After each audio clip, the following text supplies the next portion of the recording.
So this is the Keychron K1 that I've got today. I've been waiting for quite some time because we're working from home, right? So let's unbox this Keychron, and there you go, right? It's a low profile switch, and this is a wireless one.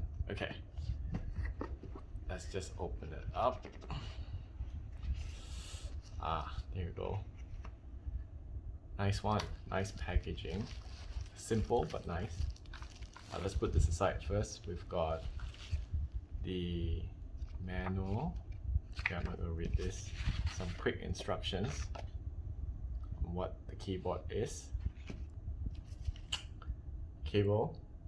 You can plug in a cable actually if you don't want to use the wireless. This is USB-C, right?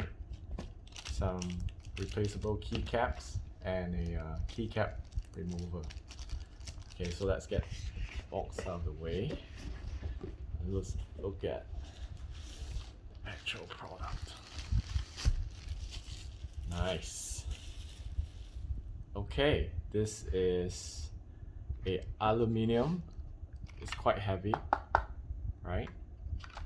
As you can see, the sound is quite nice. And you have your Windows and Mac switch here, if you can see, right? You can switch it to cable off and Bluetooth. This is where you put your USB-C cable and also to charge it.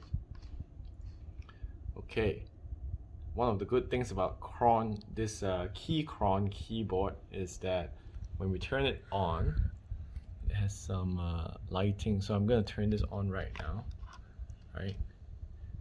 And apes, where do you go? There you go. Nice.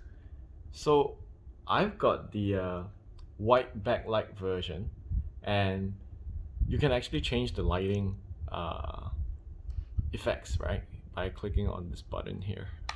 Like this. Pretty cool, huh? I think there's a couple of other effects. You can turn it on or right.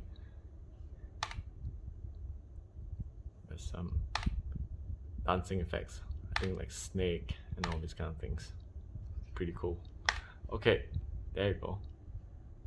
And so this is like I said, this Bluetooth Keychron. I've not typed it out yet, but you can hear the sounds here. It's pretty silent. I'll do a follow-up review on a long-term one when I keep typing this up. Okay, there you go. That's the Keychron K1 low profile switch. You can see that this is actually quite thin, right? So this is not the thick ones. This is low profile mechanical keyboard, not the mushy type. Alright, so that's the Keychron K1, the new toy. I'm going to follow up with a long-term review once I'm done with this. Thanks.